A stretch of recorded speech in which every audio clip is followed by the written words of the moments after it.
Kung natatandaan po natin ang sinabi ni Draymond Green noong nagdaang All-Star break mga kaibigan, na sinabi nga niya na ang mga natitirang mga laban pa nila ngayong regular season ay magsisilbing playoff game na nga daw para sa kanila. Ibig sabihin gagawin nila lahat para manalo sa kanilang mga natitira pang laban sa regular season. Na ngayon nga ay literal na naka-playoff mode na nga ang kupunan, sa pangunguna ni na Steph, Jimmy at Draymond. Kung saan mula sa mababang pwesto sa standing noon sa West ay hawak lang naman ngayon ng team ang number 6 sa kanilang conference.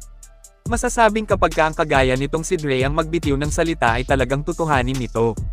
Hinog na kasi 4 na beses nang nagkampiyon kaya napakataas ng kanyang kumpiyansa. May sinabi pa si Dre na hindi pa niya napapatunayan ngayong season ang sinabi niya dito na ang Warriors ang magkakampiyon this season. Pagkatapos ng All-Star break ay tumaas pa ng husto ang level sa laro ng bagong GSW Big 3. Kung saan sila lang naman sa ngayon ang pinakamainit na grupo sa Western Conference. Stats na po ang nagpapatunay dyan mga kaibigan. Ang Warriors ang may pinakamataas na L10 dito na may 9-1. Ibig sabihin sa nagdaang 10 games nila ay isang beses lang silang natalo. Kaya masasabing special walang biro ang samahan na ito ngayon. We are going to win the championship. Wow!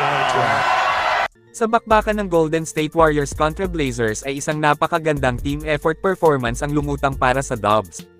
Kumana sa laban ng mga bench nila, ito yung sinasabi natin na napakalalim ng kanilang lineup ngayon. Lahat ay maaasahan talaga nakapartida pa yan kasi wala pang ang Jonathan Kuminga. Nakuha ng Warriors ang panalo versus Portland, umabanti na ang kanilang kartada ngayon sa 37 wins at 28 losses.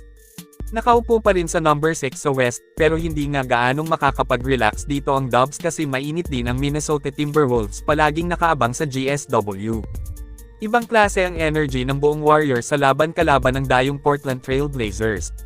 Ito panoorin po natin ang maikling highlights na ito ng GSW kontra Blazers.